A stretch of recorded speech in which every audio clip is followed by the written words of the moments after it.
Ninjago Legends Monstrosity is incredible. Although short, the brilliance of the series cannot be understated. The art direction is breathtaking, the voice acting is phenomenal, the story is intriguing, the characters are genuinely amazing. The first episode, To Become a Monster, perfectly sets the tone for the series. The land of monsters is immediately portrayed to be a harrowing and dangerous place. Without seeing much, we can already tell Kai has been through a lot. His voice sounds more broken down, more bitter. Just the tone of his voice indicates that he has seen many horrible things in this place and is desperate to get out. I think Kai's characterization is incredibly well done throughout the series. Even in this drastically different art style and intense new voice direction, Kai still feels like Kai. He has a bitterness to him after being alone in the land of monsters for so long, but he still has that lighthearted flair to him that we know very well from the original show. And it isn't pushed too far. He's allowed to brood to the full extent that the show calls for, with a pinch of Kai flair added to it. The art style is truly incredible. I think Ninjago leaning into such a different, unique art style, unlike anything they've done before, is truly going to expand the brand more than we can comprehend. It is dynamic and always interesting to look at. I never wanted to look away when I was watching it. I think the splash of color they occasionally add throughout the show is also always done with a purpose and only makes the show more impactful and beautiful. The green light when Didan is about to blast the egg, Kai holding his red headband, it symbolizes the act Didan is about to do because she is becoming a monster, and the ninja Kai is, the life he is trying to get back to. I think this art style lends very well to the story they are telling, and truly elevates the tone, setting, and plot of the show. To Become a Monster shows us what the land of monsters is truly like and introduces us to Didan the dragon. We get to see Kai do his best to convince Didan to choose the right moral choice instead of becoming a monster herself. I also thought Didan's voice was absolutely amazing and truly makes the character. This episode establishes a dramatic tone, captures the intense character interactions that will happen throughout the series, and showcases the world building of the land of monsters in both a visually unique way and through the dialogue. The second episode, Fallen Master, amazingly establishes the character of Rusty, an old mech who once served a previous elemental master of fire. Ian Hanlon's earnest voice performance institutes him as a sorrowful character, a character who is burdened by his past mistakes and feels an emptiness and uncertainty about his purpose. He is a character that you can immediately empathize with just by his voice and his emotional backstory. Rusty explains how he failed his master when they entered this place, the Cave of Change, as he ended up turning into a monster and Rusty could not save him. Being the person that he is, Kai tries to encourage Rusty to keep fighting, as he sees his own pain in Rusty's, having lost people before. He thinks that Rusty's master would want him to keep fighting. I really like the bond they build in this episode. Kai reforges Rusty's sword in case he decides to help. Rusty eventually swoops in to help Kai and they fight the monster in the cave they are lost in together. The monster is revealed to be Rusty's old master, and as he fights him and ultimately defeats him, seeing it as his duty to defeat the monster that has consumed his master, as that was what he wanted. The episode ends with an impassioned speech by Rusty to his master. Having set up a memorial for his master, he admits that he was lost, but having defeated the monster and helped Kai, he feels renewed. He feels like he can keep going like his master would have wanted.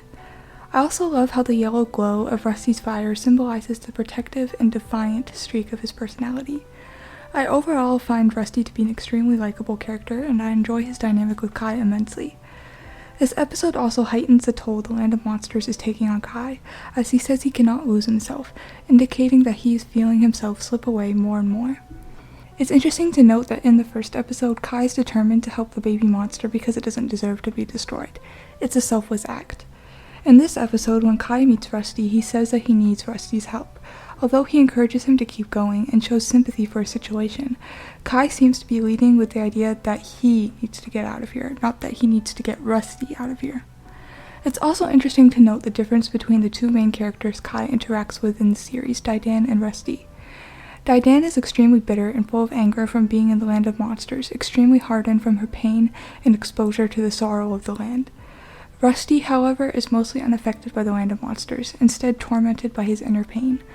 Although the challenges he faces in the land are physically challenging, they are not turning him into the monster that characters like his old master and Didan are becoming. It's an incredible dichotomy. The final episode, False Light, shows a monster leading Kai into the water to destroy him with a false vision of his friends, the ninja, and Master Wu. At this point, we can see that Kai's exposure to the land of monsters is making him lose himself more. He snaps at Rusty, wondering why he's following him, only concerned with finding his friends.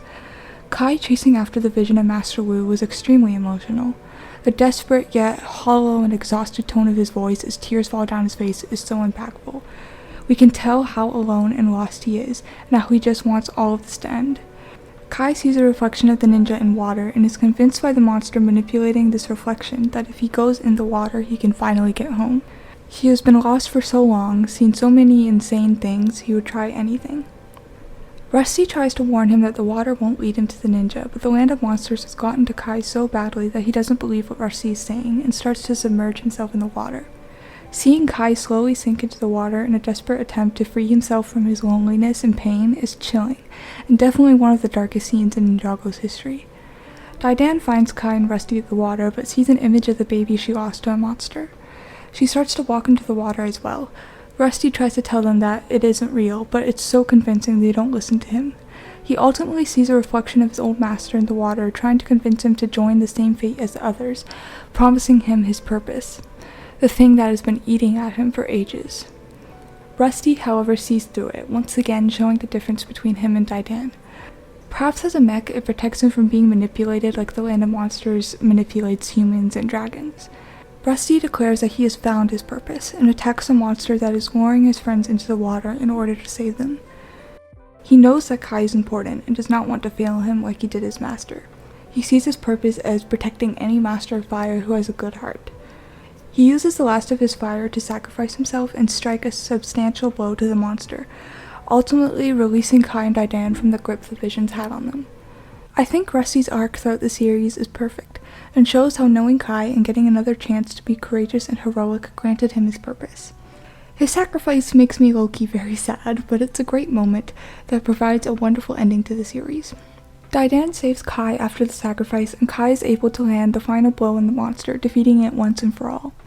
The glass effect on the screen when Kai strikes the monster is so cool and adds a lot of intensity to the scene. At the end of the episode, Didan and Kai reflect on what happened, Didan admitting that she was wrong about what it takes to survive in the land of monsters, having learned from Rusty. Kai remarks that Rusty's hope, heart, and purpose have rekindled hope and heart in himself and Didan to keep going. He says that Rusty did not fail and that he won't either. I love seeing Kai find his way back to himself at the end of the series, feeling rekindled thanks to meeting Rusty. Although he's been through so much in this land, having met Rusty and seeing how he would sacrifice himself for him makes him think that he can keep going and he can find his way back to where he belongs.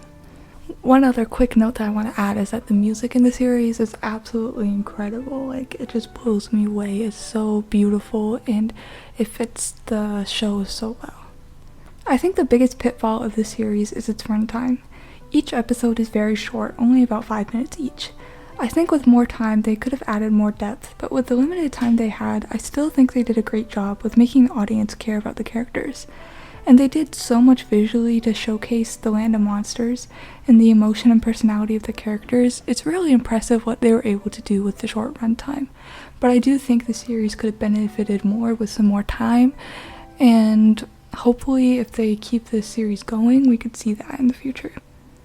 I hope Ninjago Legends will continue in the future, and I would absolutely love it if they even added more episodes to the Monstrosity storyline, as it was left pretty open-ended for more exploration. But I think in general this is an incredible start to a bunch of potential for Ninjago.